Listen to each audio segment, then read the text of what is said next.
Maswera sei muri yeZimbabwe, tinokuchingamidzai zvekare kune chimwe chirongwa pano paZim Facebook Secrets and Confessions. Kuri sei kwose kwamungava muri kumativi mana enyika, tadzoka nawo mamwe masecrets nemaconfessions. Regai tibva tapinda mumamessages edu atadzoka takakubatirai. Asi zvakangooma hazvo veduwe. Meseji yedu yekutanga yakamira sekudai: hanzi mukoma makadii zvenyu, handizivi kuti ishavire kana kuti idhimoni randibata. I am happily married, but ndakatanga kuchiva masocial media personalities ekuZimbabwe kubva pandakachata. Ndakachata iro rino gore, even though nemurume wangu tainge tatova nemakore. Handingataure hangu kuti tanga tagara kwemakore mangani asati aenda kunondibvisira kana sendi. Kunyangwe dzimwe nguva ndainzwa ndichizvidzikisira pose pandainzwa vanhu vachitaura kuti as long as usati wabvisirwa kana mari unenge usati wava mukadzi wemunhu.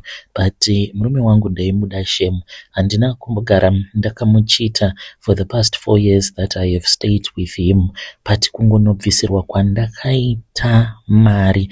Asi pandakaona kuti ndainge ndapanduka, ndakaenda kumashops nevamwe vatete ava vanga vava nemakore vari kumhiri kwemakungwa. Saka vakangouya kumusha because vainge vachida kuti vange vachizoona apo pakavigwa gogo, because gogo mainya kubereka vana baba vedu zvekare navatete ivavo havana kukwanisa kunge varipo parufu rwavo. Saka vakauya vachida kuonawo pakaradzikwa amai vavo zvekare nekuti vange vachizovapo pakuzoroorwa kwangu. Saka takabuda nemotikari yavo vatete ava ndokubva tichizoenda kumashops. Taenda kumashop, vakaenda vakanotenga madrinks nemalemon creams, but chakandinetsa mukoma, ndakaona kuti drink ravakandipa rainge risina seal.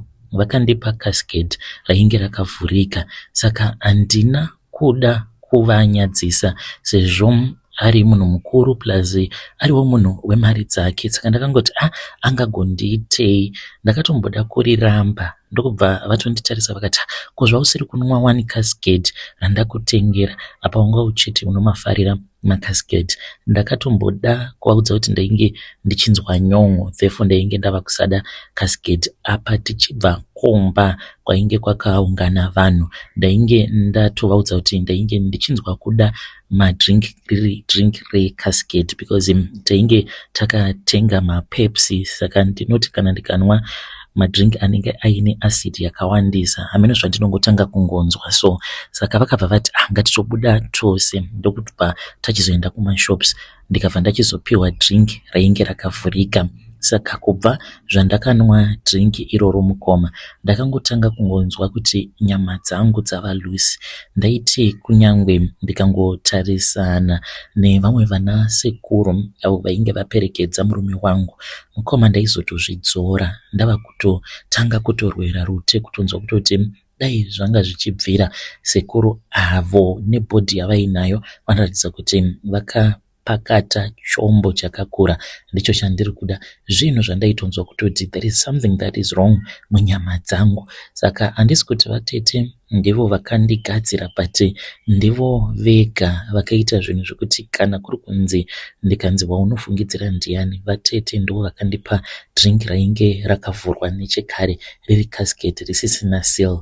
Ndo zvega zvakaitika izvozvo. Ravo drink mukoma vakazotorivhura vava kutodriva motikari. I still remember kuti rakatombovatambudza kuvhura drink ravo iroro because vaitombopota vachitomboregedza steering wheel vachirwa nekuvhura drink ravo richivanetsa. Saka zvinhu zvandakatoona kutoti ravo drink rainge risina kuvhurwa, rangu ravakandipa rainge rakavhurika nechekare. Saka ameno mukoma, zvimwe kuda ndivo vakandisira mushonga wekuti nditange kuita zvechihure or what.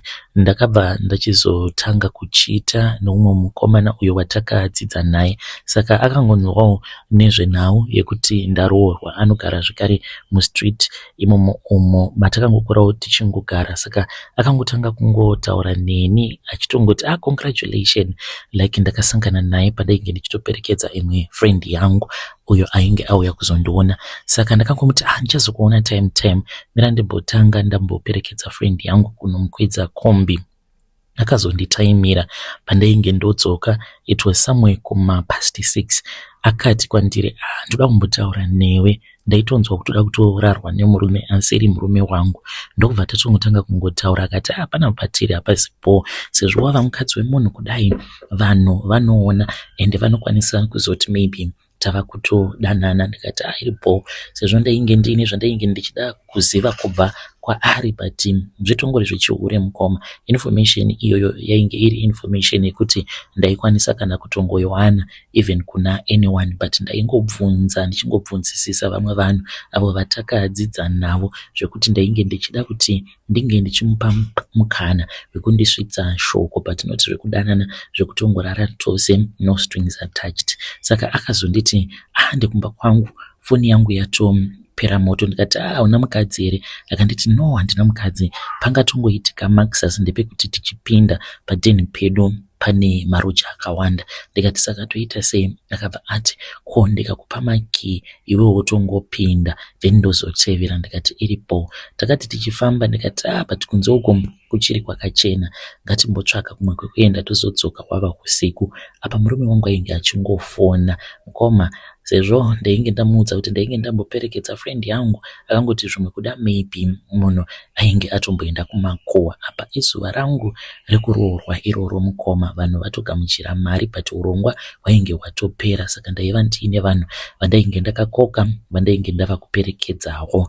Saka ndakabva ndaenda kumba nemukomana iyeyo uyo wandakadzidza naye. Ndokubva ndatanga ndapinda pagedhi repamba pavo. Ndikabva ndatoenda kurumu kwake. Akatondiudza kuti kana ukafamba wakadai ukatenderera kuseri kwemain house, ihouse number chakati. Ndokubva ndatoona kutoti sezvo ainge akandiudza kuti house number 9, ndokubva ndatonopinda murumu muya mushure mekunge ndakinura. Ndikatobvisa zvipfeko zvangu ndikatopinda mumachira ndakatomumirira. Saka mukoma akazouya akabva ati ainge asina maprotector. Ndikati kwete, hazviite. Akamhanya akaenda kanomatenga tikatorara tose. Achingonopedza iniwo ndichipedza, ndakatonzwa kutoti zvinhu zvandaita izvi zviri wrong. Ndokutotanga kutozvidemba ndikatomuka ndisingatauri naye. Paitoda kutondibata ndaitomudza kutoti siyana nini, ndatobaiza apa ndachita murume wangu. Akati no, ndinokuda this and that, ngatirambe tichidanana because bonde rawandipa ndanakirwa naro. Ndikati ndatokanganisa, it will never happen again. Ndichibva hapo mukoma ndakangosanganawo nomumwe murume akandipfimba. Regret yandaiva nayo mumwoyo mangu nekuda kwezvinhu zvandainge ndaita, ndakangonzwa something chakangobviswa pamwoyo wangu wainge wakandiremera. Ndikatongoti alright, it's fine, chakupai mafoni number angu but imimi mondipa enyu, ndini ndinongotaura nemi chete, imimi musataure neni. Ndokubva exchange madigits. Ndikatotanga kutotaura navo. Vakandiudza kuti vanondida. Ndikati iripo, neniwo ndakufarirai. Zvainge zviri zvinhu zveusiku izvi mukoma. Pane zvose izvi zvakaitika ndakatobatira chirwere mukoma ndisati ndatodzoka kunoku kuSouth Africa, zvekuti murume haasi kutozviziva kuti ndatova pachirongwa. Ende ndiri kutonamata kuti sezvo ndakakasika kuzviziva kuti ndatova HIV positive, at least kana kuri kunzi ndikaramba ndichinwa mapiritsi sezvo ndiri kuita, maybe murume wangu haazobatiri chirwere. Nemurume taigara tichingoenda kumatest ende ndaingogara ndichibatwa HIV negative, iwo zvekare achibatwa HIV negative. Ndakazobatwa mushure mekunge ndadzoka kuno kuSouth Africa. Ndakangotanga kungonzwa kuti handisi kufilapo. Ndobva ndakabva ndaenda kuchipatara. Ndaenda kuchipatara ndokubva ndatoonekwa kutoti ndainge ndiine chirwere. Saka chirwere ichi ndiri kufungidzira kuti pamurume uyo wandakasangana naye usiku akatondipfimba ndikamubvuma because akazonondiitira unhubu hwekundiputitsira condom. Izvi ndakazotozviona mushure mekunge apedza kurara neni. Ndikanzwa kuti munhu uyu atondidira murume hwake, and then I realized kuti ndozvaainge aita. Iye akangoti it was a mistake. Komanashi kuchita kwandakaita murume wangu. Kunyange zvikanzi ndiri hure chairo, but sei makore ose awa andakagara nemurume ndisina kana senti mukoma randainge ndakambobvisirwa, ndakasvika pakuzvarira murume wangu vana 2 ndichitosekwa nehama kuti shonga zvara vana 2 uchichaya mapoto nemurume, but ndabvisirwa mari kunze kwekuti ndinge ndichizviremekedza kuti ndava mukadzi wemunhu officially, ndopandava kutanga kuita unhu hwakadai. He is not my first mukoma, but kudzikama ndainge ndakadzikama. Saka ndo zvimwe izvo zviri kuitika muupenyu hwangu, ende kunyangwe macelebrity ekuZimbabwe ndanga ndakateerera podcast raHoly 10 ndakangosanganawo naro paYouTube ndichitoshaya zvekutoita, kwava kutotanga kutoteerera apa izvi zvakaitika ndiri kubasa. Ndakangotonzwa kutonyorova, sorry to say this, kungoteerera voice raHoly 10 kwava kutonzwa kutoti ndatova ready kutoda kutosangana nemunhurume.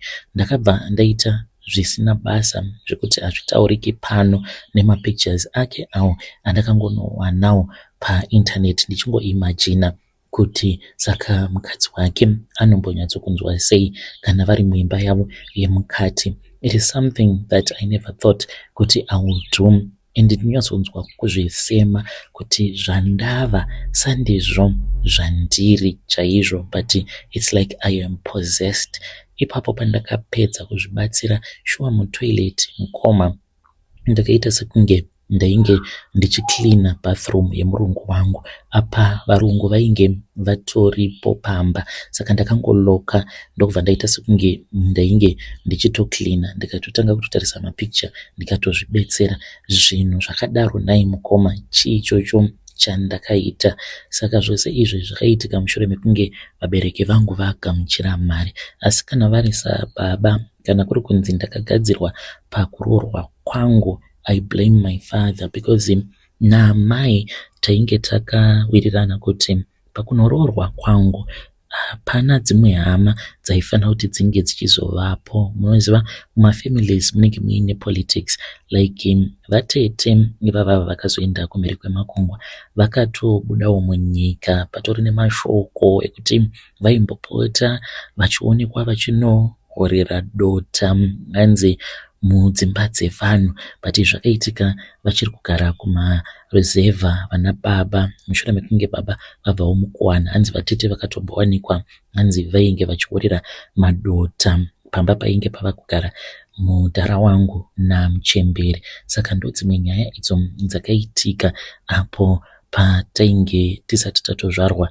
vamwe isusu. Saka mune politics dzakawanda mumhuri, ndokusaka amai vainge vakatoita suggestion iyoyo yekuti tichangodaidza vamwe vanhu vakakosha, then vamwewo tozongoita vekungozivisa kuti kuno kundo zvakazoitika, as long as imi muridzi wemwana muripo, because baba vangu vachiri vapenyu, uye zvekare nehanzvadzi dzangu idzo dzatakabva nadzo kunoko kuJoni ndo vanhu vainge vakakosha. But baba handizivi kuti kufarawo here kwekuda kuzivikanwa nenyika yose kuti muvana wangu azoroorwa manje ende atori nemurume wake anotomuda. Saka by the time patakanosvika kumba takashamisika mukoma, ndakashamisika because painge pakatoungana veukama vakawanda.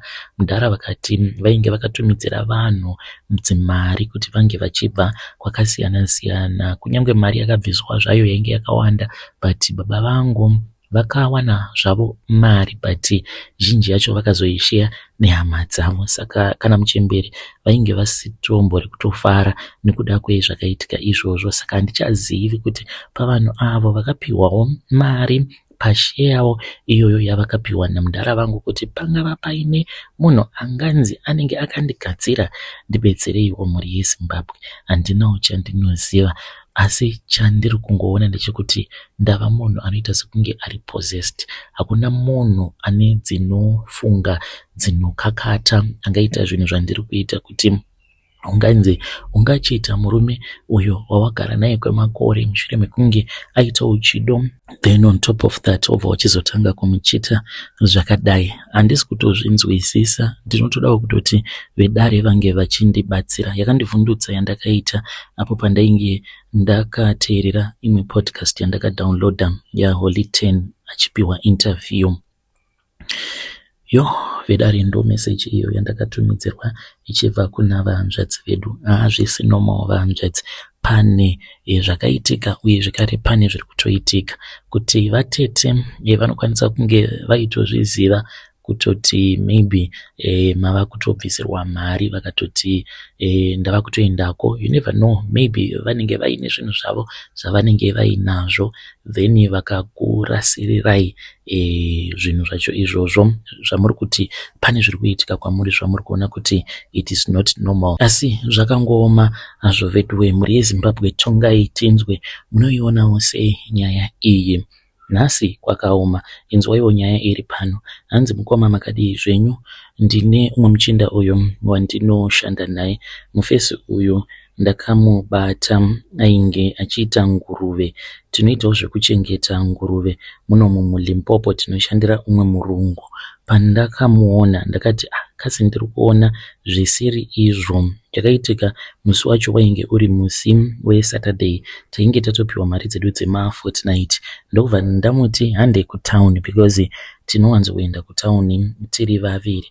Then ndobva ati iye ainge asingadi kuenda kutown, ndobva ndachizoenda kutown ndiri ndega. Asi ndakazokasika kudzoka kubva kutown, ndo pandakati ndichinosvika pamba, sezvo ndainge ndiine luggage yakawanda because kuno kwatinogara kumaPlaza hakuna zvimaspaza shop. Saka kana uchitotenga usavi unototenga usavi we2 weeks nezvose izvo zvaunenge uchida kuzoshandisa kusvika fortnight ichizonokwana woisa mumafriji.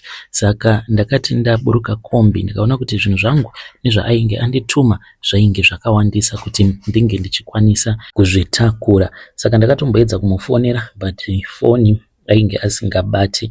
Ndini uyo ndikabva ndasiya zvinhu pagedhi kwava kubva ndachizotanga kufamba ndichipinda mukomboni. Saka tinongogara tiri vatatu chete neumwe mudhara muSouth African. Saka every weekend musi weFriday kana tachaisa anobva aenda kumusha kwake, anogarawo padhuze nekumaPlaza kuno kwatinoshanda.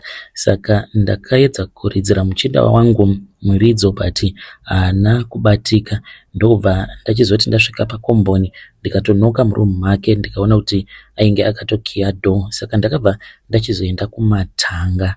Hamenawo kuti sei ndakangodarika nekumatanga instead yekunge ndaka kushed kunotora bhara.